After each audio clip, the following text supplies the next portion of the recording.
આપણે ચાલીએ છીએ કૃષ્ણ ભગવાનના દર્શન કરવા અને જો સામે રહ્યું ને કૃષ્ણ ભગવાનનું મંદિર છે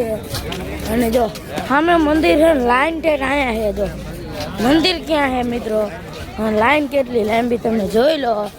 હાલો દર્શન કરવા આપણે હેલા જેવી તો આપણે જો દર્શન કરવા પહોંચું હી ના છે ગોમતી ઘાટ ઓલી બાજુ જોતા છો પાણી અને તમે ખાલી લાઈન જુઓ કેવડી મોટી લાઈન છે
અને પછી પીધું મિત્રો આપણે કાળી ભેંસનું ધોરું દહીં